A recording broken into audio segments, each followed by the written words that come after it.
coordinator for the American Sustainable Business Council, working with some wonderful partners here in Michigan to get businesses civically engaged in issues that we care about our state, and making sure that businesses are a force for doing good. Today, I'm joined with Thomas Opel from American Sustainable Business Forum, or American Sustainable Business Council National. He's the executive vice president and brings a lot of knowledge on paid leave, which will be very useful for our conversation today, as well as Hannah Schultz, and she's the executive director for People First Economy here in Michigan, and she'll be able to give some good on the ground experience or reports on the experiences that small businesses are having and the work she's doing with them in preparation for this winter and all of the challenging issues that businesses are facing during this COVID pandemic, as well as a recession. So I know in Michigan here, we're having, like many parts of the United States, or most parts of the United States, another sharp increase in COVID cases. We're also, being a northern state, going to experience winter soon, and it's going to put a lot of challenges on businesses that have so far been able to find a bit of respite with outdoor space. And with the winter season, that's going to present some further challenges, as well as layering on just increased spread of COVID, as well as cold and flu season.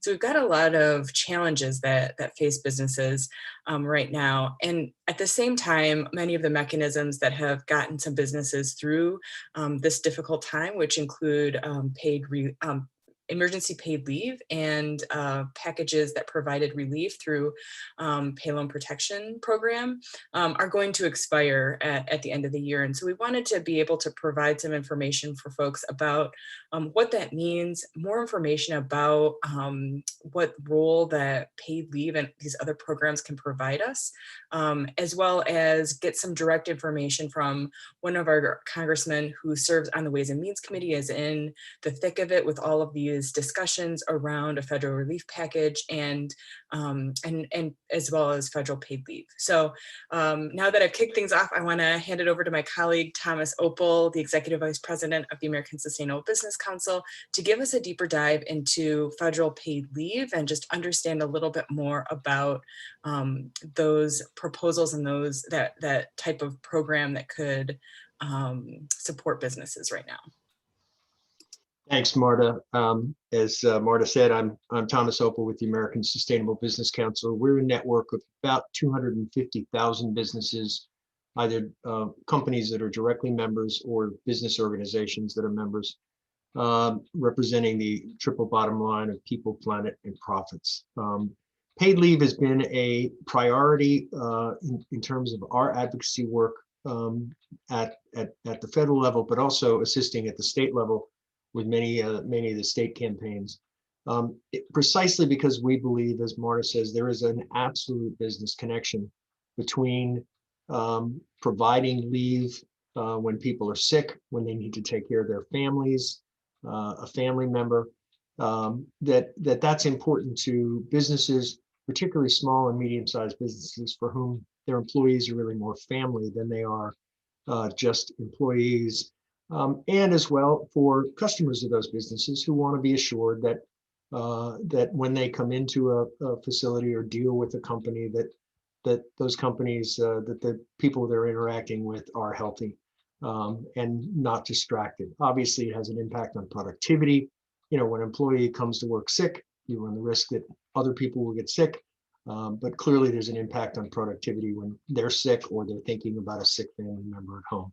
So we've seen this for a long time as a national priority, and we are supporting a bill called the Family Act in Congress.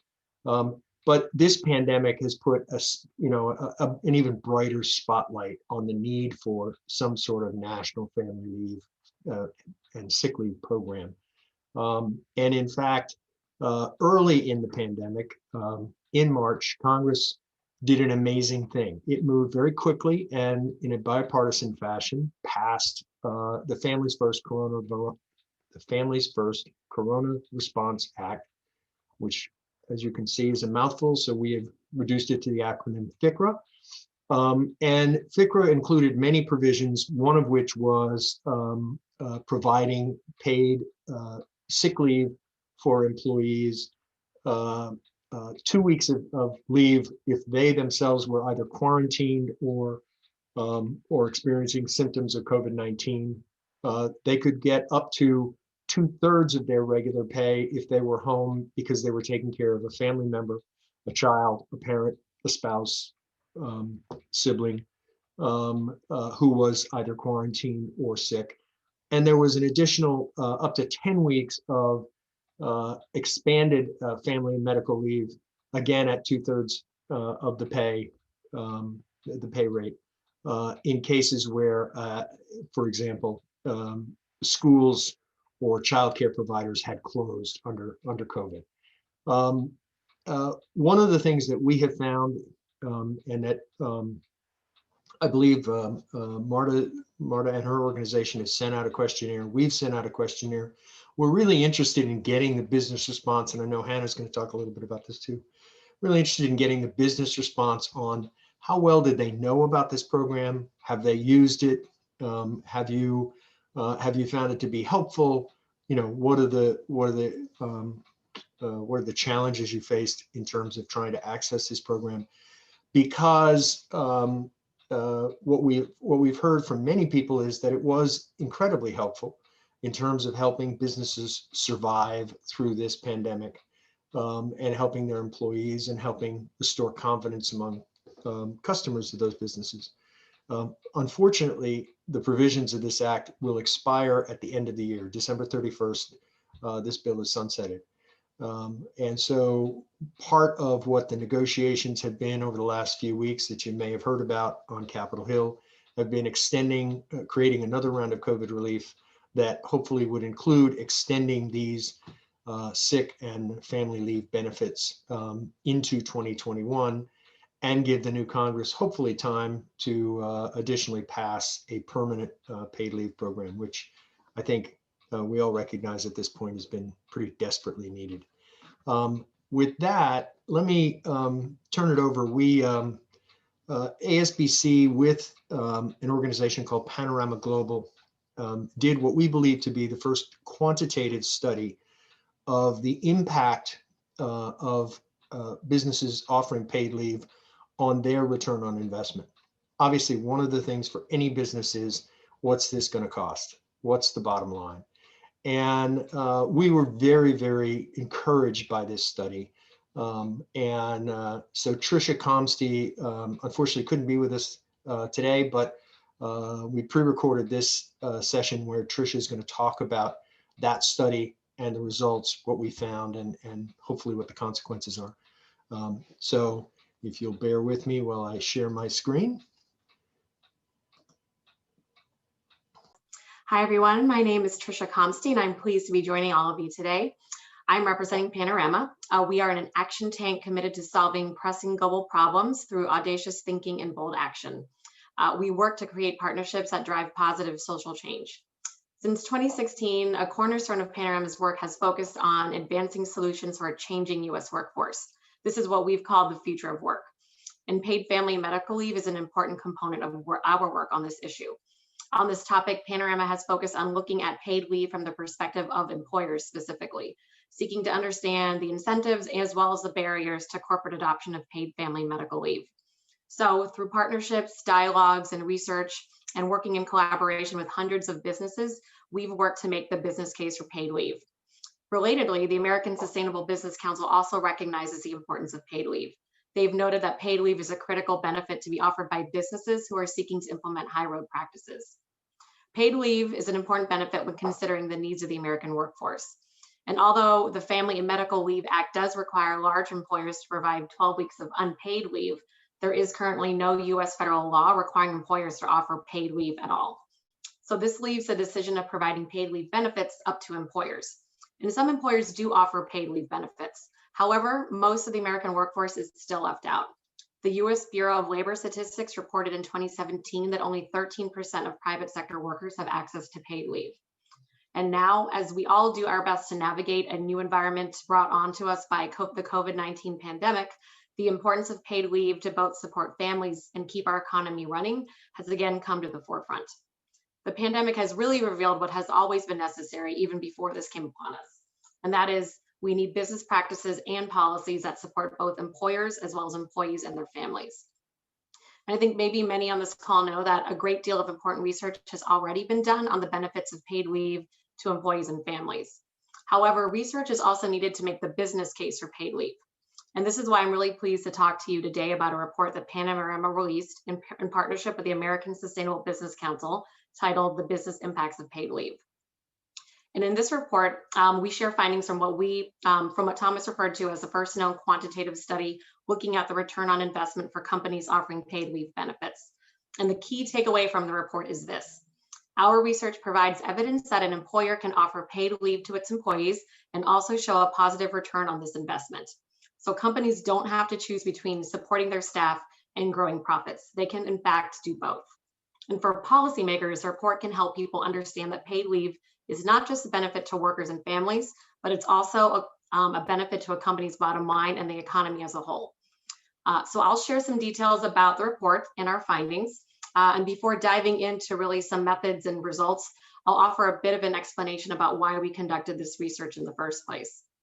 Over the past few years, Panorama's work on this issue involved talking to hundreds of business owners. And we found that the biggest barrier for employers to adopt a paid leave or expand a paid leave policy is the limited understanding of the financial impacts of offering paid leave. Some common questions we would hear from employers were, what will a paid leave benefit cost me in my company? Will it help my business retain employees? What will happen to my revenue and my profits? And in a 2018 survey, Panorama found that 70% of businesses that do not offer paid leave perceive cost as the most significant barrier to offering a paid leave benefit. In addition, something we heard repeatedly is that there really is a major lack of data to help companies make a decision about implementing a new paid policy, particularly a lack of data around financial value and the impacts of implementing these policies. To date, information on the return on investment of a paid leave program had really been sparse or purely anecdotal. So knowing that cost and employee productivity were top of mind for essentially all employers looking into a paid leave program, Panorama took on the challenge of compiling and analyzing data that demonstrates the association between offering paid leave benefits and financial results. So now I'll share some of the details of how we carried out our research. For this study, we conducted a comprehensive analysis comparing company financial and workforce data from before to after a company introduced or expanded a paid leave program. The overall objective was to examine how expanding a paid leave program is related to productivity and workforce costs. And when we talk about productivity, we recognize that this term is defined differently in different industries. For our purposes, we define productivity as the value that the workforce brings to a company while turning resources into whatever a business produces. That includes products, services, or sales. So we measure productivity by looking at financial outputs, that is revenues and profits, and then comparing that to the workforce financial inputs, meaning labor and material costs. Our research produced several productivity metrics to provide information about the financial impacts of paid leave. The results I'll share today will focus on 3 of these metrics, specifically looking at the revenue per full-time employee, profits per full-time employee, and total cost of workforce. We have several other metrics we use. There's a lot of detail. If you want more details on how we did our analysis, you can go to panoramaglobal.org, and the whole report is there for you, including a lot of details on our methods. But I'll give a quick overview of how we conducted the study and then some of our results. So we conducted the study across 3 different levels. The first level was a really broad cross-industry analysis of companies that had recently expanded their paid leave program. The second level was going down a level to an industry level comparison in which we took a deep dive into the technology and manufacturing industries. And then at the third level, we conducted some individual company case studies. We took a closer look at a few companies that shared insights with us through company level data and also in-depth interviews. So for the first part of the study, the broad view, we focused on 41 companies. And these companies were selected based on the fact that they had sufficient data from the past 5 years, both on their paid leave programs and on their finances. So we selected these companies that had started offering or expanding a paid leave program between a certain number of years. So each company had a clear before and after period in terms of when they started offering paid leave, so a clear comparison. And from this study, we found that a majority of companies in the study that participated saw increases in revenue per full-time employee and profits per full-time employee. after expanding or launching a new paid leave program. Companies' paid leave programs actually saw an increase of 4.6% in revenue and 6.8% increase in profit. The second part of our study focused on two different sectors, the technology sector and the manufacturing sector. In recent years, large tech companies had made the news of, when they expanded paid leave policies. Some, I believe Netflix was the one, provided up to 1 year paid leave to their staff. So the technology industry was seen as being sort of on the forefront of the groups offering paid leave. All told, 34% of technology companies offer some kind of paid leave in 2016. On the other end of the spectrum, manufacturing had a lower adoption of paid leave, with only 9% of manufacturing companies offering paid leave in 2016. So we chose these two industries precisely because they sort of offer a different perspective on either end of the spectrum in terms of adoption of paid leave policies. And so for this study, we looked at paid leave adopter companies in each industry and then compared their workforce productivity to their industry standards. So our analysis found that both industries benefited from offering paid leave programs, with the companies in the tech sector averaging a 25.8% profit increase, and manufacturing companies averaging a 10.9% increase. And after implementing a paid leave program, we saw that tech companies saw, for every dollar they invested in their workforce, they saw a return of $2.64. For manufacturing companies, this return was $2.57 on the dollar. So this is an improvement in productivity of just over 6% and over 3% for each industry after offering paid leave. So additionally, in this study, we took the two industries and we looked at their averages and compared them to the workforce productivity benchmarks of their industry. And so we found that on average, tech companies and manufacturing companies were outperforming their peers on average, those offering paid leave. And then to conclude the overview of the report, I'll just give a quick snapshot of our third part of our report, which is the company case studies. We looked at three different sectors: healthcare, technology, and finance. And we found that within these companies that we found, like looking at a company level, that employee retention rose after offering a paid leave program. And companies also reference that offering paid leave helped them align with their company's missions and values. So this was a rather high-level summary of our research and report looking into the return on investment of paid leave. What we sought to do was fill a gap in information that was preventing employers and policymakers from understanding how offering paid leave affects the bottom line. Overall, from what the data I've shared with all of you today, you'll see that our quantitative analysis found that employers offering paid leave have seen improvements to their financial standing. And again, the key takeaway from all of this is that our data analysis provides evidence that employers can offer paid leave benefits and also see a positive return on this investment. So Panorama and the American Sustainable Business Council are pleased to share this report and the economic data in it, as it provides the knowledge that paid leave is good for businesses, it's good for employees, and it's also good for the economy. The American workforce has really been changing in recent years, and this year, really the whole world has changed. And with these changes, demand for access to paid family medical leave is only growing. And while the benefits to employees are well documented, a business case must also be made that links paid leave to workforce productivity and a company's financial outcomes. A strong business case will ensure that extended paid leave benefits will remain top of mind for employers and policymakers even after the pandemic is over. So the research in our report is just one step in making this business case. The findings in this report show that offering paid family and medical leave can be part of running a profitable business and potentially also provide a boost to the workforce productivity. So the data in our report provides employers with some of the information they need to make that decision about how paid leave can be part of running their company and doing good business while also doing good by its employees. And there is much more to explore on the business impacts of paid leave and other family-friendly work policies. And this report, we're hoping, is just the start. So you can learn more about this study and the details of our methods and some more data from Panorama and the American Sustainable Business Council. I invite you to find out more information on our website at panoramaglobal.org. Thank you. And if you have any questions, I'm here to answer them. That would be great. Not a problem. Thanks, Marta and Thomas. And so my name is Hannah Schultz. I am the president of People First Economy. We represent, we work primarily in Western Michigan, but also do some work across the state as well. And we represent over 1,000 businesses here in the area that also strive to be good stewards of the environment, the people around them and the community, and similar to the triple bottom line that Thomas was mentioning. So I've had the privilege of having a lot of conversations with small local business owners over the course of the last several months, and sort of tracking and helping to navigate businesses through what has been kind of a deluge of information and available relief funding, or then lack of available relief funding, and how businesses can apply or should apply, and what is most applicable to each business. And we typically work with businesses with less than 50 employees. That's kind of our size. For the most part, we do have some larger businesses and plenty of mom and pop shops as well. But over the last several months, we have,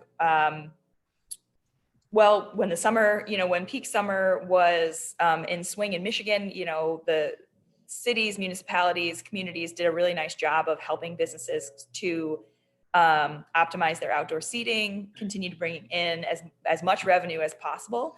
And as Marta touched upon earlier, as the winter sets in and the temperature gets cooler, we're looking at a number of different challenges, in addition to, our typical flu season coming at us as well as spiking numbers of COVID. And so the conversations around what businesses need right now has shifted into trying to be a little bit proactive, trying to kind of recognize the patterns as they have arisen over the course of the last half a year. And a big component of this is paid leave, and paid leave from a couple of different angles.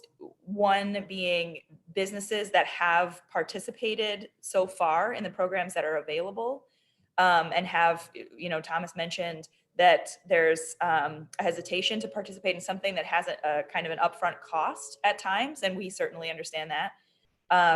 But the businesses that have done so and taken on that cost, the outcomes of that and the way that they're able to hang on to employees that otherwise might have needed to drop off, might have needed to stay on unemployment, might have needed to quit or not show up for shifts, and all these challenging situations, particularly when we're thinking about our shift work, our service work, any of these frontline essential employees that we all count on to help us just manage our day to day.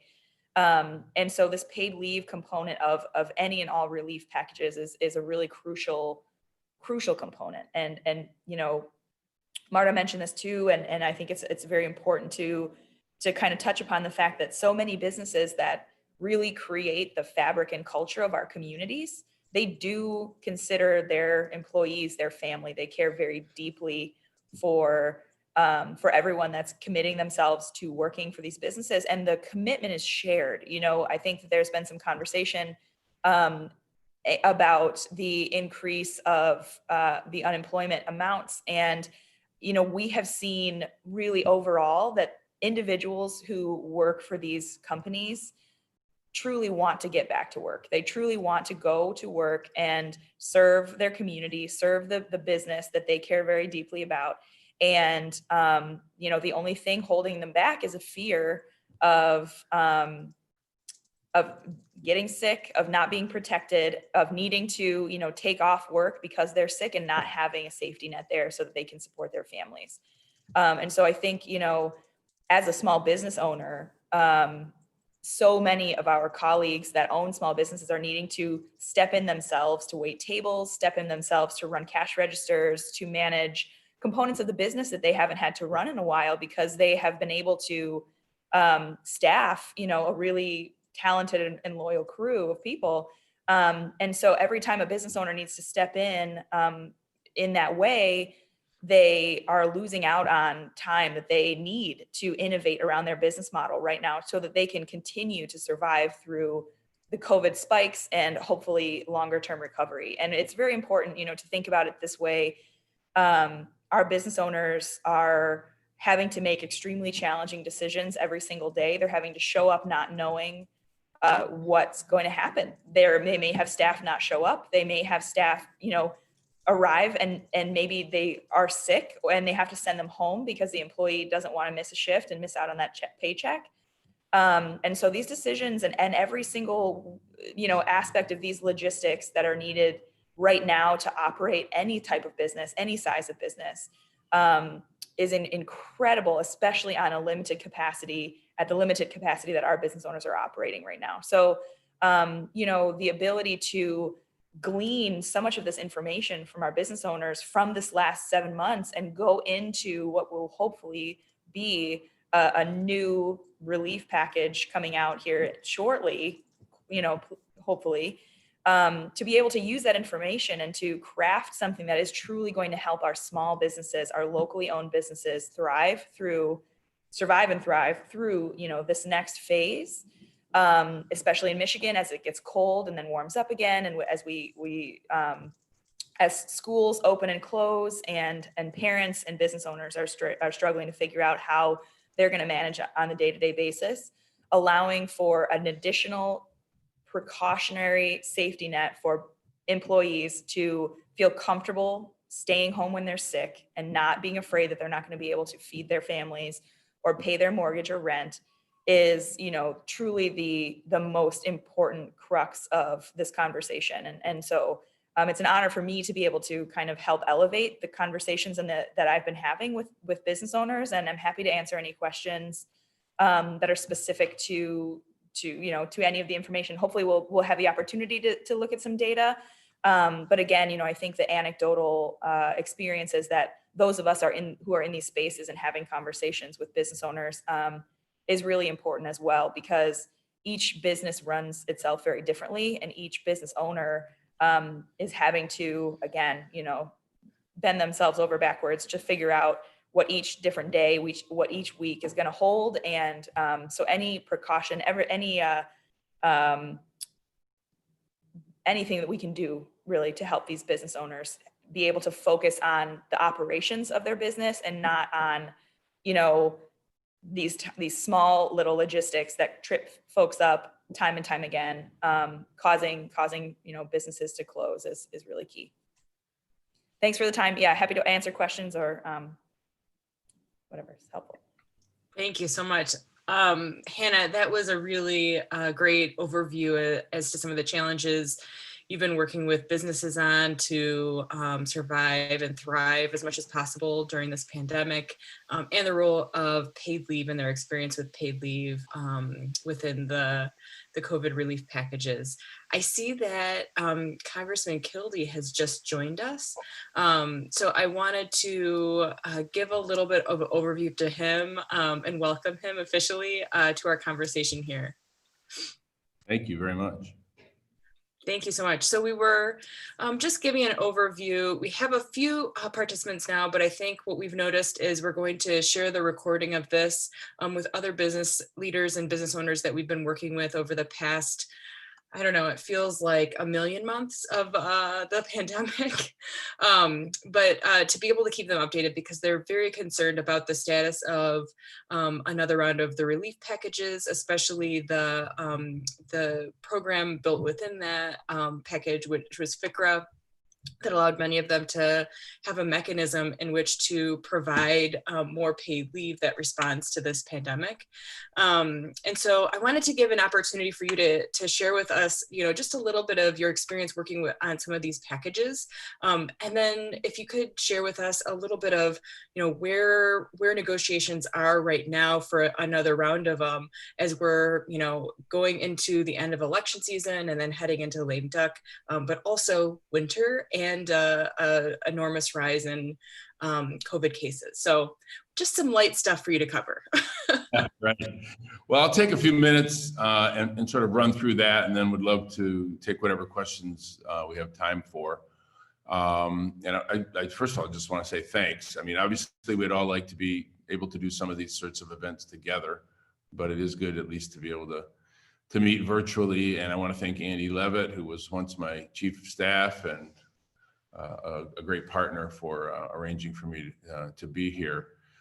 In terms of congressional action, it's important that we remind ourselves that at the outset of all of this, we had 4 bipartisan bills that were passed in almost unanimous fashion. I think maybe 1 or 2 of them were, that help virtually all sectors of society, from small businesses to healthcare to families.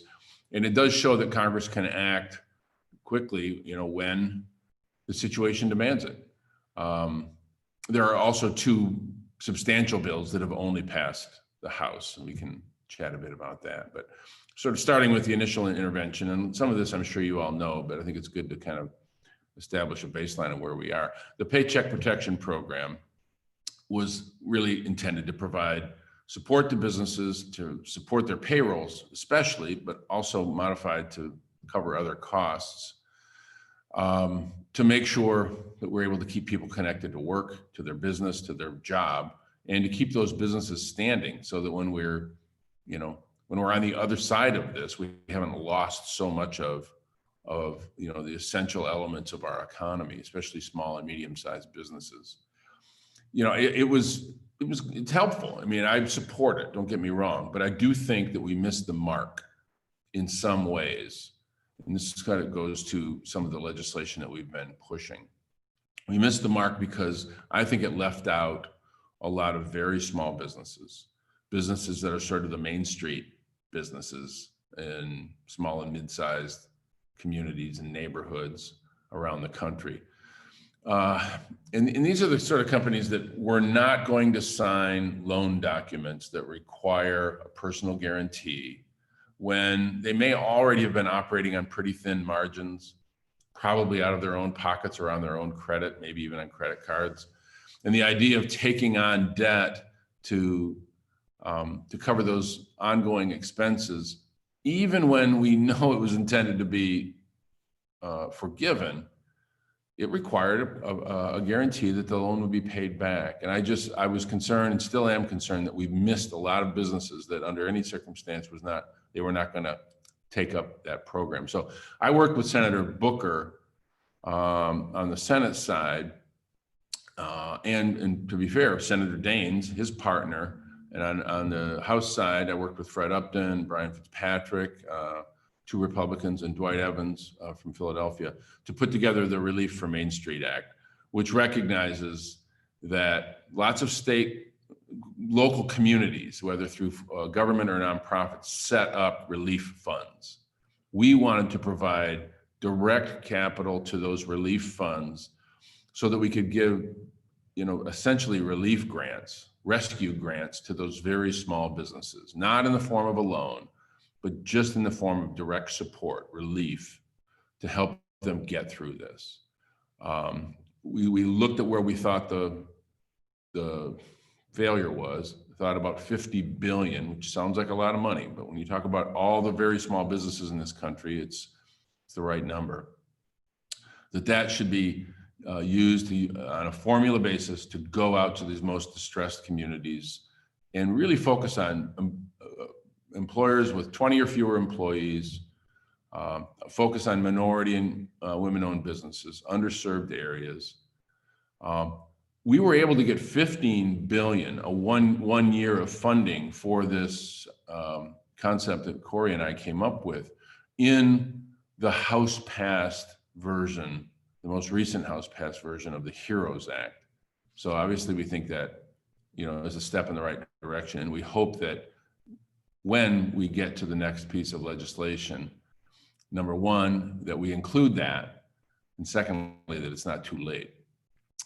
And I know one area of interest that you all have been focused on is paid leave. The first bill, one of the first bills we passed, was the Families First Coronavirus Response Act, which provided 2 weeks of paid leave at the employer's regular rate, 2 weeks of paid sick leave at 2/3 of the employee's regular rate if they're taking care of a family member, 2 weeks if they're experiencing COVID at their full rate, 10 weeks of paid extended family and medical leave at 2/3 of the rate. And of course, that would be largely supported through direct tax credits to employers. We wanted to make that initial intervention tailored to what we saw as the emergent need at that point, people who were sick or had to take care of somebody that was sick, not losing their connection to their employer, not losing their job as a result. And so, I think like a lot of what we've done in COVID relief, it sort of opens up what we think is a natural conversation about these policies more broadly and more generally. which is why, we obviously many of us continue to support a more aggressive approach toward paid family leave. I'm an original co-sponsor of Congresswoman Rosa DeLauro's bill, the Family Act, which provides 12 weeks of partial wages to working people who need to take time to address a serious personal family health issue, like caring for a newborn or a newly adopted child, or circumstances arising from serious injury or illness or military deployment, actually, as well.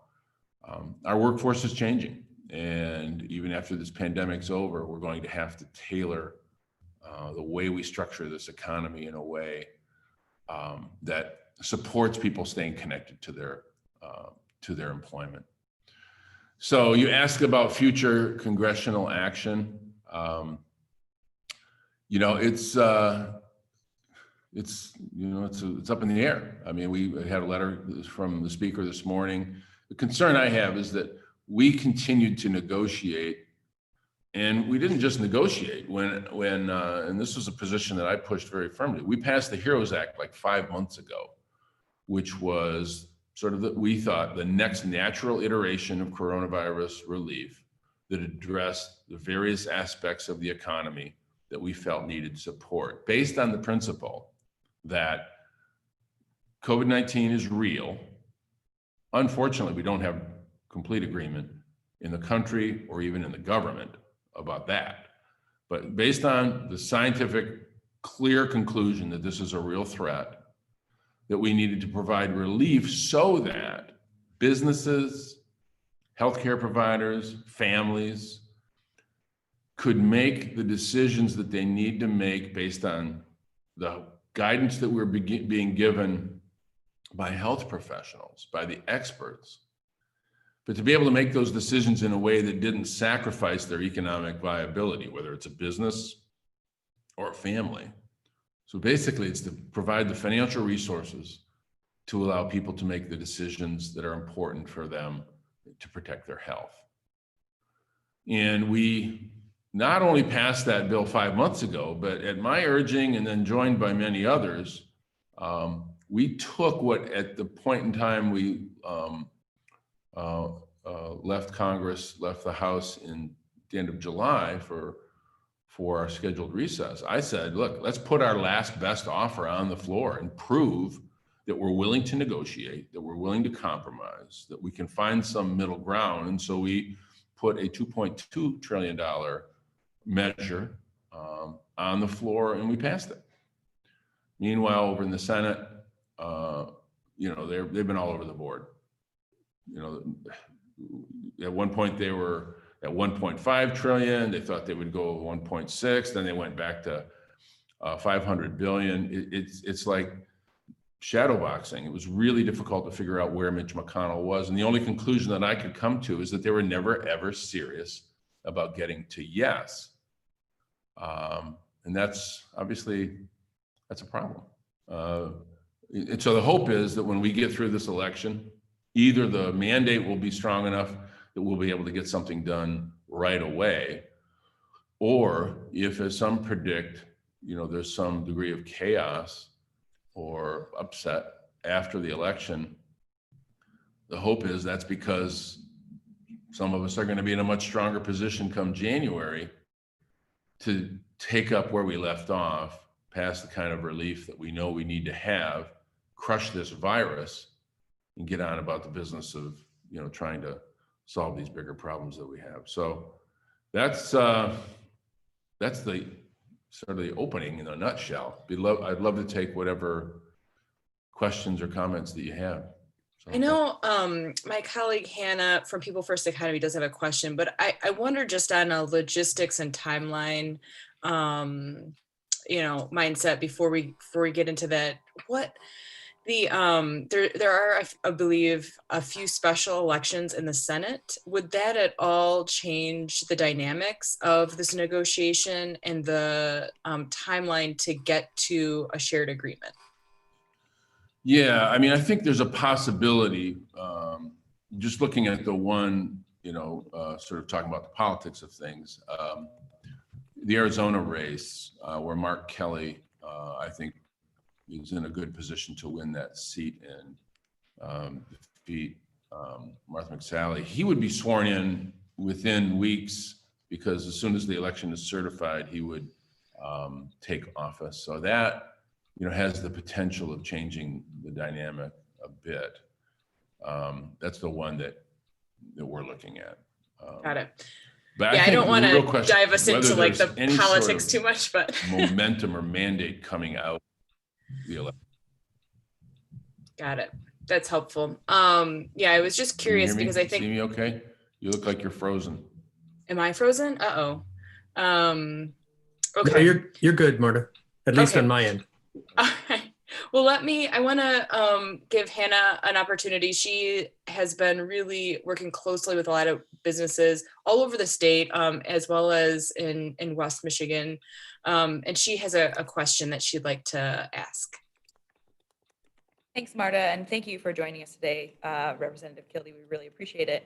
As Marta mentioned, my organization, we are located in Grand Rapids, Michigan. We do serve businesses throughout the state, primarily that small business, the under 25 employees size that you had mentioned. And so throughout my conversations with many business owners in our community, there have been a couple of consistent sort of pieces of feedback that I would love to hear your thoughts on. And one is particularly as it pertains to paid leave. And this kind of, this spans all of the other, and the Relief on Main bill that you and Senator Booker cooked up is amazing, and I appreciate the thought behind that. And I think a challenge that we have seen as being one of the kind of on the ground organizations working directly with small businesses is hold on, can you leave that door? Wi-Fi is really bad. Oh, shoot. Sorry, I have a door open. I'm having trouble catching some of this because the Wi-Fi is kind of skipping around. Oh, no problem. And so here's my question. That was just a little bit of background, but here's my question. Really, we have been working hard to disseminate information, accurate and up-to-date information to business owners, since March. And that has been a challenge because there's so much fatigue around new information. And a lot of this is maybe at a higher level of understanding than a business owner might have about certain policies, or, especially when it comes to paid leave or the FCRA bill and others. I'm wondering if you have some thoughts on how you might disseminate if and when you are able to achieve some of this that you're working towards, how you might work with partners on the ground to get the information to businesses in a way that's consumable, accessible, and really will reach the businesses that need it most, particularly when we're talking about our business owners of color and other marginalized communities. Great, and I apologize a little bit. The Wi-Fi is sort of jumping around, but I think I got the question.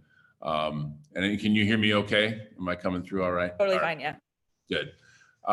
Yeah, I think this has been a real significant problem. In fact, if we look at that first iteration of support for family and medical leave that we passed, the Congressional Budget Office scored the cost of that at something around $100 billion. And we've seen, a few $100 million utilized. And I don't think that's so much. I think there are two problems. One, I think they overscored it. Secondly, because they have to expect the worst case scenario. They don't want to have utilization that far exceeds what they said it was going to cost. I get that. But I think the problem is, and I try not to be too political in this analysis, but the truth of the matter is personnel is policy. And the people within the government, within the federal government, have a responsibility to communicate through as effective a means as possible these benefits. And if fundamentally some of the people that we've been working with within this administration aren't really on board with a more progressive approach to family medical leave, it's difficult to see that they're going to even attempt to push it out there. I think that's one aspect of it. I think the other problem we had, to be more fair about it, I guess, and balanced, is, I shouldn't say fair and balanced, I didn't mean to say it that way, but to be more inclusive in terms of an explanation, there were so many other moving parts going on with Paycheck protection program, with tax credits for employee retention, with stimulus payments and all this stuff. I think in part, it may have been more difficult to communicate family medical and leave opportunities because for the most part, businesses were just trying to figure out how to stay alive. And many of their people who were unemployed were able to collect unemployment because they didn't have a requirement to be searching for work. So some who might otherwise have taken advantage of family medical leave may have ended up on unemployment. But I think it kind of makes the point. We need to take the lessons of this and apply them as we move forward. Thank you. And can you hear me okay? Yes. Okay. Now that the window's been propped or the door has been propped open. Right. I just wanted to take a moment and thank you for your co-sponsorship of the Family Act. That I think we saw that as a really wonderful step forward, even though it wasn't able to fully move forward. If you could type your question in too, because it's frozen on my screen.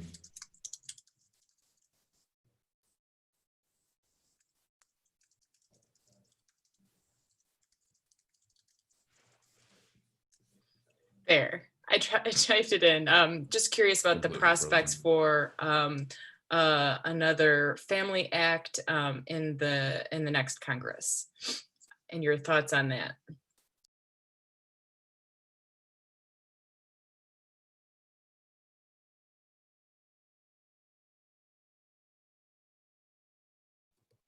Oh, I know. I think we might have. Did we lose the congressman?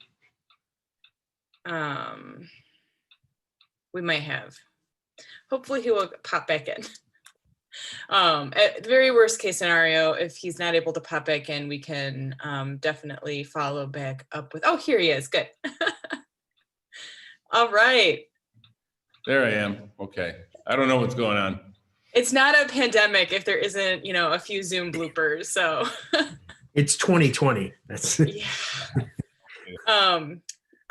Basically, I wanted to know, in addition, after thanking you for co-sponsoring the Family Act, to inquire on your view on the prospects of that with a new Congress in 2021. Not knowing exactly what the makeup is, but what's your general sense on the future prospects of the Family Act? Yeah, can you hear me okay? I would say it largely depends on what happens next Tuesday. But assuming by new Congress, you mean not just another Congress, but a truly new one, I think it's very good. I think, the country has come along. The private sector, clearly, and the leadership that you all represent is a good example of that, have come along and understand the positive economics of these policies. And I think very often the biggest problem that we face in policy development generally, but this is an excellent example of it, is that we confuse cost and value. Cost is an immediate moment. Value is realized over a longer period of time. And unfortunately, many of my colleagues are willing to think about that value equation only when it relates to tax policy, meaning tax cut, what the return on those investments really provide to us in terms of economic output. I think we're going to have a shot if we have the outcome that I'm hoping for on Tuesday. This would be something I think would be fairly early on the agenda for us.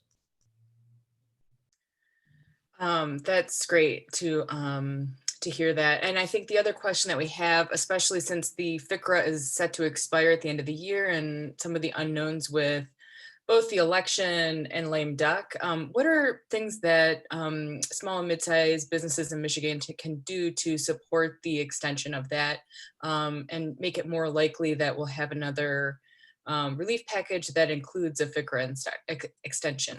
Yeah, I think this is one of those times where direct advocacy is the most important thing you can do. And we don't know what the Congress is going to look like in January, but I don't think we can necessarily wait until January. That's why I'm hoping that there's something that feels like a mandate coming out of Tuesday, a mandate to act, however people want to interpret that.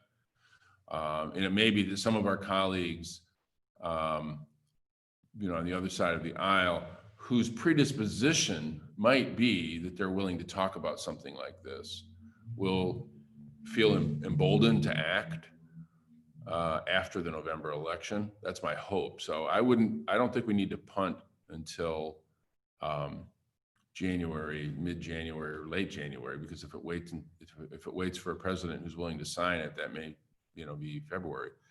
We have a deadline of December 11 for a spending bill that we have to pass. It has been my